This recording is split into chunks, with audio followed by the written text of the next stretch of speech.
The word robber baron was coined back in the 19th century, and the definition reads as follows: a person who has become rich through ruthless and unscrupulous business practices. Well, guess what, y'all? America's got a new robber baron. And his name, surprisingly, dear friends, isn't Donald Trump, but apparently he's president nonetheless. Hello, dear friends. It is time for the Danielle Moodie Show. Buckle up.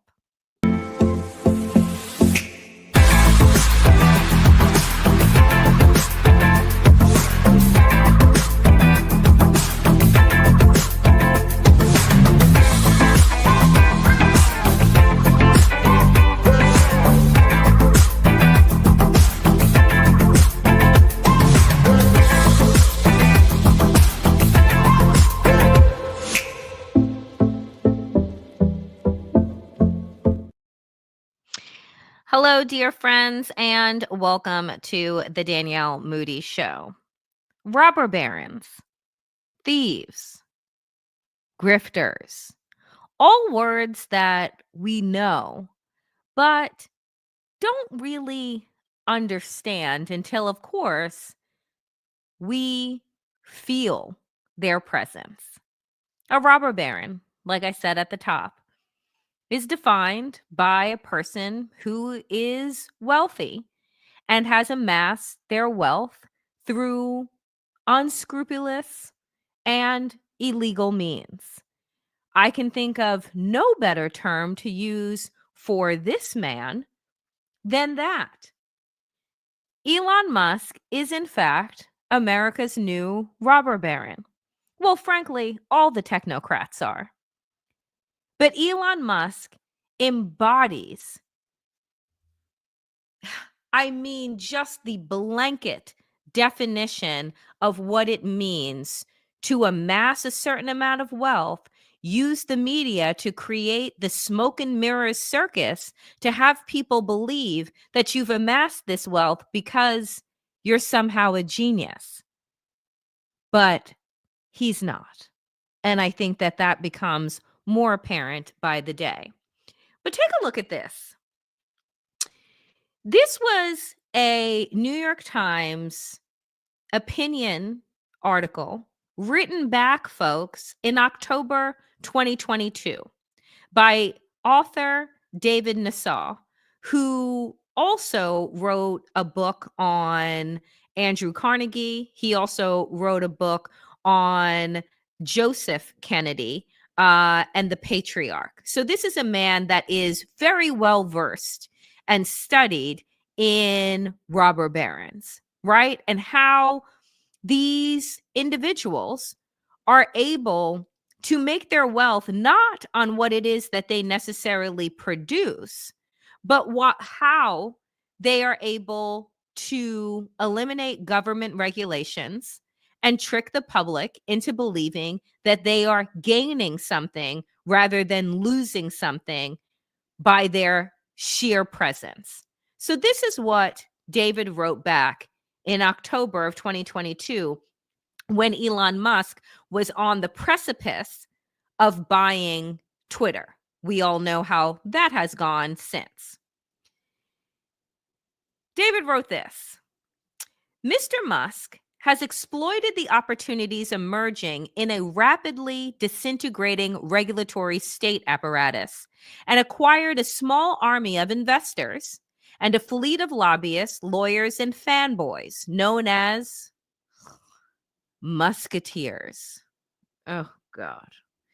He has sought to position himself as a tech genius who can break the rules, exploit and excise those who work for him, ridicule those who stand in his way, and do as he wishes with his wealth because it benefits humanity.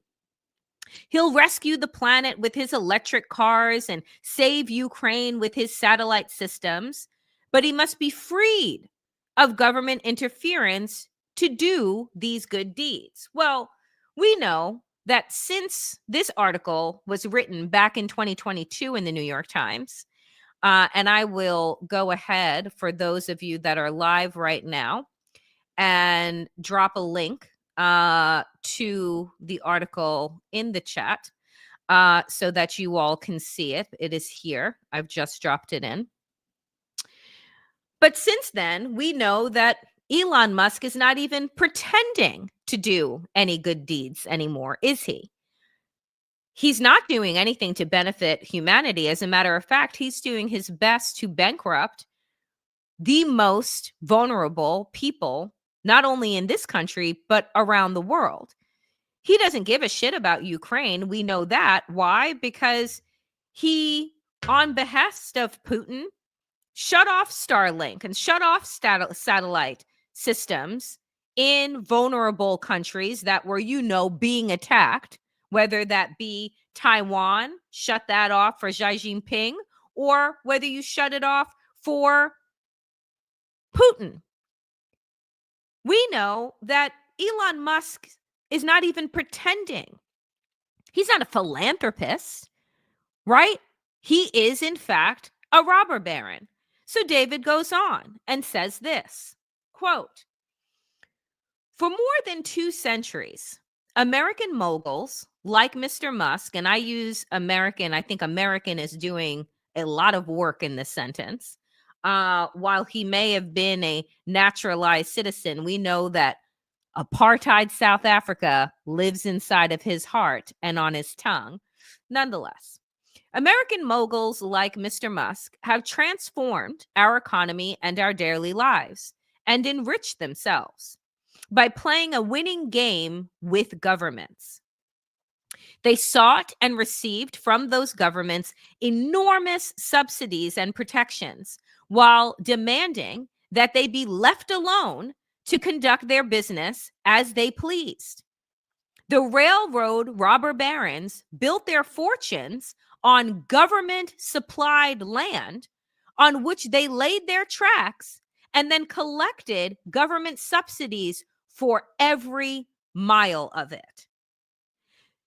We have to understand that Elon Musk was a billionaire back in the early 2000s, even in the 20 teens, right? I'm not saying that he was never rich, but now Elon Musk is closer to being the world's first trillionaire than anyone else and has amassed a wealth of $400 billion.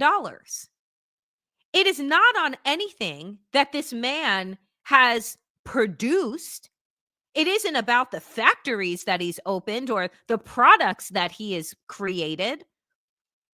It is all about what the businesses that he has investments in and the contracts that he has been able to collect over the last 5+ years, worth billions upon billions of dollars. So who has been funding Elon Musk over the last several years? Us, the American people. What do people say when you are talking about betting? Never use your own money. Use other people's money. That's what you get investors for. Except instead of only having investors, which we know that he does, largely Saudi investors, into X and Tesla, because the Saudis, right, are looking for ways to diversify their multi billions of dollars. They're looking to diversify their portfolio and, in a way, wash their money. And they've been doing it by investing in American companies and essentially buying American businesses as well as our politicians. So you see, folks, like the infiltration that has been happening in this country has been done so through the robber baron, Elon Musk, through his insatiable greed, that has made this country far more vulnerable than it was before. So again, when they are talking about the undocumented criminals that are storming our country, this is who is actually storming our country, and by the way, came in illegally and overstayed his visa. But he's white, he's wealthy, and it's overlooked.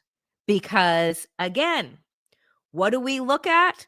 Oh, while Elon Musk has been investigated by pretty much every goddamn agency inside of the government, it's not as if it put any of his government contracts on freeze. It's not as if, under Biden, his security clearance was pulled once you realize that the man is a fascist and also a grifter. And while Elon Musk is making billions upon billions of dollars a year, he's paying this much in taxes because we don't want to stymie innovation and genius. He's been getting richer and richer off of our backs, much in the same way that Donald Trump has. That's why, as I wrote today and talked about in my new show, what? They are two criminal peas in a pod. So, folks, for more of my in-depth analysis of Elon Musk and his criminal ass empire, check out my video that is up right now, How to Get Away with a Coup. Musk has made Trump a lame duck. And folks, moving forward, very excited to announce that I will be posting Woke Wednesday TDMS videos, the Danielle Moodie Show special Woke Wednesday videos, where we will have time to do a deep dive into a particular topic or person that I think that you all need to get woke to. So that video is up right now. Check it out. Moving right along. Lord, are we in the sewer or are we in the motherfucking sewer? So I have said, right, that Democrats need to understand that we are in the midst of a war, right? We are indeed fighting for the soul of this goddamn country that, frankly, if you ask me, is pretty fucking soulless, right? When you begin a country, which I can't think of one that hasn't begun this way, on the backs of an enslaved population, when you damn near wipe out the indigenous population, right? And then you create a constitution that says that all people are created equal, but you really only mean white men. And then for centuries, other marginalized groups have to fight for said status as a full citizen of this country. I mean, does it really have a soul? But I digress. What I have said is that Democrats need to stop bringing a fucking memo to a bazooka fight, okay? And that I don't want to hear any more from the likes of a Hakeem Jeffries who says, oh, what do you want us to do? What leverage do we have? Right? We're not in power. It's their government. So apparently Democrats can only function when they have all the power, and they barely do it then because they compromise more than I would have no idea. Right? All to be seen as the quote unquote adults in the room. Well, it seems as if somebody, Representative Robert Garcia, seems to have been paying attention, because in today's hearing, ooh, Lord, this man, well, Let's see. I find it ironic, of course, that our chairwoman, Congresswoman Green, is in charge of running this committee. Now, in the last Congress, Chairwoman Green literally showed a dick pic in our oversight congressional hearing. So I thought I'd bring one as well. Now, this, of course, we know is President Elon Musk. He's also the world's richest man. He was the biggest political donor in the last election. He has billions of dollars in conflicts of interest, and we know that he is leading a power grab, also abided by and encouraged by Donald Trump and, of course, the chairwoman, Congresswoman Green. But I also want to run through what DOGE actually is going to do. It's a demolition plan that's going to run through our government. Pay attention. DOGE is trying to abolish the Department of Education. That means opportunities denied to kids. It means you're ripping away opportunities for children with disabilities who are dependent on this money. You're also halting medical research, which is also critical, which we have to also stop. The idea that we're going to eliminate or destroy the Department of National Institutes of Health, NIH, is crazy. Let's talk about the Department of Labor. We're talking about protections for working people across this country, where people can actually complain about abuses their companies are making against them and their coworkers. Workers are now going to be in danger. And let's also talk about the Consumer Financial Protection Bureau, another huge issue for us. Think about the scammers and fraudsters that will be empowered across this country because Elon Musk wants, essentially, these companies have more power over consumers and over people across this country. Look at the Centers for Disease and the Centers for Medicare and Medicaid Services. That is actually what's being discussed partly today. Healthcare, we're talking about being denied to millions of poor people, working class people across this country. And now, of course, they're on to their largest target, the U.S. Social Security Administration. We're talking about the destruction of the actual social safety net in this country. We know that 1 in 5 Americans collect Social Security, seniors, disabled people. This entire plan is about hurting the American social safety net and destroying our institutions. And it's important. Do you see the masterclass that Representative Robert Garcia provided to all Democrats on every goddamn committee?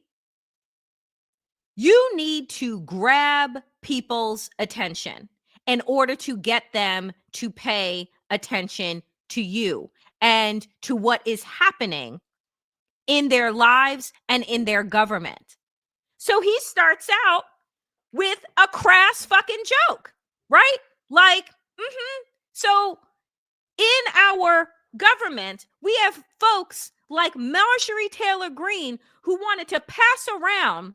By the way, the dick pic that he was referencing was of Hunter Biden, the president at the time, the president of the United States' son. And that's what Marjorie Taylor Greene felt that she should be doing on the oversight committee that now she is the chairwoman of. I wouldn't make her the chairman of the fucking circus. Do you understand? And she's a clown. So here you have Rep. Garcia being like, boom, shock and awe. Now I got your fucking attention because I'm going to pull out a dick pic. And then who is it? Elon Musk. Then I'm going to run you through all of the agencies, what they do, and what him trying to eliminate them is going to cause. Master fucking class. So then, where does he end up? Representative Garcia. I hear why, but do you think that calling Elon Musk a dick is effective messaging for confronting what is a potentially irreversible transformation of the U.S. government? Well, he is a dick. And I think that he's also harming the American public in an enormous way. And what I think is really important, and what the American public want, is for us to bring actual weapons to this bar fight. This is an actual fight for democracy, for the future of this country. And it's important to push back on the chairperson of this committee. I mean, Marjorie Taylor Greene talks about having decorum, about bipartisanship. This is the person that lies more than anybody else in the entire Congress. And so if she is going to make a mockery of hearings, I want to make sure that us as Democrats are bringing that same level of energy. And of course, after those comments, we went into exactly what Elon Musk is trying to do, dismantling the Department of Labor, dismantling the Department of Education, dismantling all of our consumer protection agencies. And so it's all important, but it's also important to get the attention of the American public and call Elon Musk out for what he is, and to make people know that Marjorie Taylor Greene is not a serious legislator and she shouldn't be treated as such. Again, Representative Garcia gets it.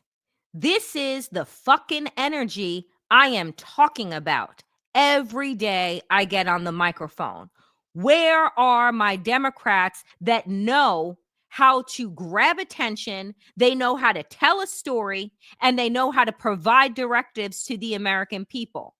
So when you're talking about the Hakeem Jeffries and the Nancy Pelosi's and the, oh, we'll work with them where we can, bitch, miss me with it. He said, if Marjorie Taylor Greene, right, is now somehow the chairwoman of this oversight committee, and we know that she is not a serious person, then I'm going to meet her fuckery and raise her one. But I'm going to do it in a way that is going to, one, stop you dead in your tracks, because guess what? Had he not pulled up the picture and done the theatrics around referring to Elon Musk as a dick in a congressional committee hearing that is now on the record, do you think that he would have been on CNN today? I don't think so. Do you think that we would be talking about it? I don't think so. This is how you utilize where the media is right now. This is how you navigate a meme fucking culture, reality TV politics that we now live inside of. You get people talking, and you don't get people talking with playing the adult in the room when you have these motherfuckers walking around throwing shit everywhere. They're the ones that continually have the headlines because they're the ones that know how media works and how to make media work for them. And so once again, here it is, another young member of Congress, a person of color, who should be given all of the fucking microphones. Now, sit with me for a moment, dear friends, and imagine, just imagine for a moment, if this was who was coordinating our communication, our crisis communications. Representative Robert Garcia, Representative Alexandria Ocasio-Cortez, Representative Jasmine Crockett, and whoever else they wanted to fill in. Imagine if the three of them formed their own type of crisis communications committee where every day they had their comms teams putting together what the talking points are for the day. This is how we are going to attack X, Y, and Z. Here's some example of tweets. Here's some examples of what you need to put up on social media. Here's a clip that you can run. Oh, you're going into a committee hearing? Here are 10 ways in order to grab attention. When I talk about the fact that there is a lack of fucking strategy, this is what I am talking about. Figure out who your stars are, what their talents are, and then you use them. It's honestly not fucking rocket science. But evidently, to some extent, it is. So for me, Representative Garcia and these young folks, they are doing the Lord's work. And they're the ones that need to be laying out the directives for the Democratic establishment that still is trying to pull their head out of their ass. Meanwhile, this is a tweet from Donald Trump on October 26th, 2024. This is right before the election. And this is what Donald Trump had said. Eggs and gas prices out of control. Crooked Joe and the radical left destroyed affordability for hardworking Americans. It's a total scam. On day one, I'll slash prices so fast it'll make their heads spin. Big oil, big farms, they'll listen to me, not lobbyists. No more ripoffs. MAGA.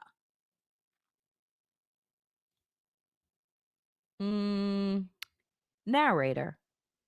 Gas prices up. Grocery prices up. Egg prices up. Inflation up. I did that. Yeah, so much so, dear friends, that even other folks can't deny right now, even those at that hellish place called Fox, can't seem to escape the actual truth right now. Breaking. In a stunning moment, Fox News just acknowledged the truth that rising prices of eggs and groceries are troubling signs for Donald Trump's efforts to fight inflation. Trump is failing badly. But is Trump actually trying to fight anything? I don't think so. But you be the judge. Are soaring. Last week, the average wholesale price for large white shell eggs reached $8 for a dozen. This is wholesale. Retail, it's higher than this. The previous all-time wholesale price was $5.46 back in December 2022. How much are eggs retail right now? Right now, probably $11, $12, $13, $14. Which ones you want? Brown eggs, you want free-range eggs, et cetera, et cetera. But they're in the low teens right now. I've never seen anything like that. Well, $14 for a dozen eggs. They're killing the chickens. Yeah. And because of bird flu, right? Because of bird flu. Now, let's ask the $64 trillion question. Is this another COVID crisis to greet President Trump? Wow. And we don't know that. I'm getting anxiety already. Put your finger in it. Tell him. January 25th. Is this another crisis to meet Donald Trump? Is it another one that he can't actually meet? Is it one that he is trying to pretend is not existing by shutting down the CDC and pulling out of the World Health Organization? So we have no idea right now how bad the egg crisis is, other than to go to the grocery store and still see that egg prices on average around these United States is $8. But in a lot of places, it is absolute double digits for a dozen eggs. And we think, right, that Donald Trump's blackout of all health and research information is not connected to what he really wanted to do during COVID, because he wasn't able to at that time, right? To shut down all information that was coming in, and for us to know that he was putting our lives in danger when he was telling people to inject bleach and go liberate Florida and liberate this place and liberate that place and just open the floodgates to all the fucking germs that killed over 1 million Americans. Yeah. Do we think that this is going to be Donald Trump's new COVID? And it's going to get worse, which means that more of us are going to get sick and people are going to die. But Donald Trump told us he was going to slash prices on day one. We are at what now? Day 25, day 26? I can't see in any executive order that this motherfucker has signed that has helped one American, let alone all 330 million plus of us. And so to Donald Trump, this is what I want to say to him and Elon Musk.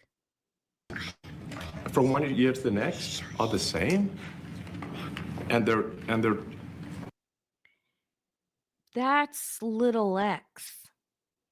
You know, Elon Musk's prop, aka child, telling Donald Trump while he is slumped over the Resolute desk as the figurehead that he is, offering nothing to the press whatsoever, just looking up at the real president, Elon Musk, and just nodding and smiling. Elon Musk's spawn tells him to from one year to the next are the same, and they're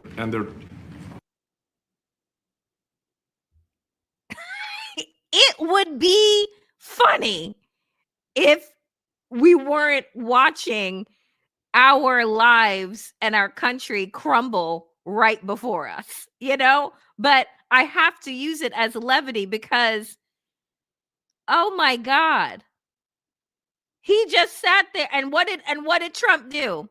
Not a fucking thing, right? Just looking awkward and old and irrelevant. Okay? Irrelevant. Moving on. So, I haven't been paying much attention to the White House press secretary, Dodo Bird, Carolyn Leavitt. I want to leave her. But I was appreciative, which I very rarely am, of Caitlin Collins from CNN, who during the White House presser decided to call out Carolyn for shutting out the AP reporter from the press room.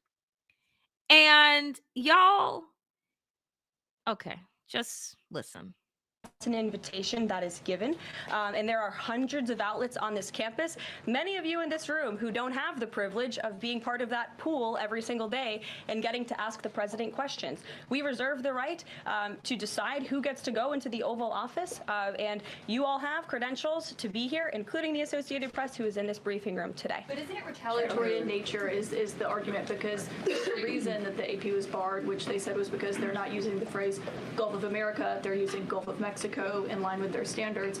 And so the question here is this setting a precedent that this White House will retaliate against reporters who don't use the language that you guys believe reporters should use? And how does that align with the First Amendment commitment that you were just talking about? I was very upfront in my briefing on day one that if we feel that there are lies being pushed by outlets in this room, we are going to hold those lies accountable. And it is a fact that the body of water off the coast of Louisiana is called the Gulf of America. And I'm not sure why news outlets don't want to call it that, but that is what it is. The Secretary of Interior has made that the official designation in the geographical identification name server, and Apple has recognized that, Google has recognized that, pretty much every other outlet in this room has recognized that body of water as the Gulf of America, and it's very important to this administration that we get that right, not just for people here at home, but also for the rest of the world.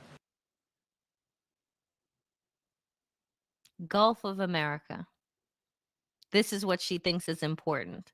And you see how she has used the tech companies that have no care about facts or integrity anymore, as they've proven their allegiance to Donald Trump by ending their diversity, equity, and inclusion practices, by rolling back the holidays that they celebrate, ending their ERGs, but most importantly, by succumbing to Donald Trump's delusions that just because he thinks it, then it is so.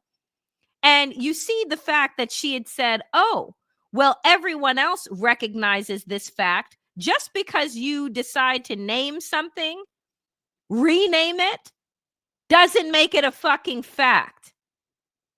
And I know, again, we are being pulled into the MAGA delusion. We are being pulled into this Wizard of Oz project that they have going on, where the Associated Press is utilizing their journalistic integrity and standards that are well above where the fucking United States is right now and what is happening in that press room.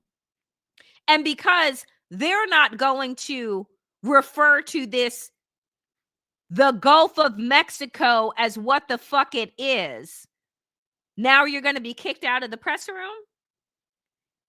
It's just like every day is something stupider than the last. And so because of that, I saw this on social media. It's just like, and this is from just an account. Since we doing anything, she's decided she's going to change the Gulf of Mexico to the Gulf of Jamarcus, right? And who is Jamarcus? Since we live in idiocy, her bunny rabbit. Since we're doing stupid shit, why the fuck not? Lord God help us. I swear to you, I just don't know.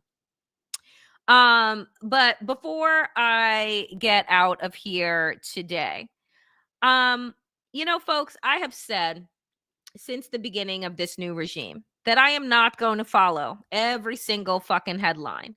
But I bring you the things that I think are important. I bring you the things that I really do believe people need to get woke to and understand, right? That is the purpose of this channel. That is the purpose of the work that I am doing on a regular basis, because every single day we are being hoodwinked and bamboozled and fucking lied to. And we have to plant our feet in this storm of fuckery so that we don't get swept up in it, right? That we don't start to question our own eyes and ears and what we know to be true. So for as long as I can, and for as long as I have breath, I will be bringing you the news that you actually need and can use to figure out, you know what? I'm not fucking with Target anymore. I'm not fucking with the Krogers of the world anymore. I'm going to utilize my money and my power to do X, Y, and Z. That is the point of the work that I am doing here to build damnation. And so, again, if you are liking these episodes, this show, this channel, please do like, comment, and subscribe. It is important for us to build out this community of people who are seeking the truth, people who are seeking, right, to link arms and to imagine that things can possibly get better. And so I just, I want to thank each and every one of you for the donations that you offer. As I say on every show, they go a long way, right? This is independent media that we are building from the grassroots all the way up. And so every like, every subscribe, every share that you all are offering on your social media platforms brings more attention to what people need to be caring about. So again, I thank you so much for each and every single dollar. I'm also so appreciative to those of you who are clipping these shows and posting them on your social media. It is incredible. I announced yesterday we hit 14,000 subscribers in 5 days, and now we're already at 14.2. I mean, the way that you guys are sharing and posting and getting the word out, I cannot thank you enough. And I can't wait for us to hit 15,000 and then just keep it going from there. Final note, for those of you who are also love to read as well as watch, I have launched my Substack. So you can also sign up to get my Substack, which is the Damn Digest, where I'm putting out, different pieces, thoughts on a range of things. But today, built off of my Woke Wednesday TDMS video, I wrote a piece, How to Get Away with a Coup, that is the same as title as the video. and just gives you more context into what's happening. So if you're also a person that loves to read, I'm going to be putting some energy over there as well. And folks have asked, how do we stay a community? Again, if you're signing up on Substack, where I'm able to have your email address, you're able to receive emails from me, and we can grow from there. So if you are a Substack person, please go over to daniellemoodie.substack.com and sign up there. I'm going to be doing more writing and things. And finally, I will say to folks that subscribe to my Patreon, because you look for ways to support me on a monthly basis, as opposed to the one-offs of the super stickers and the super thanks. I am on Patreon, patreon.com/wokeaf, and you can set up a membership there as well. Y'all, I can't thank you enough for you showing up each and every day. I will be back tomorrow for the Danielle Moodie Show at 5 p.m. Eastern, live for our call to action that we do at the end of the week. So do make sure to hit that little alarm so that you get notifications for the show. Like, comment, and subscribe. And I will see you back here tomorrow, 5 p.m. Eastern. As always, dear friends, power to the people, and to all the people power.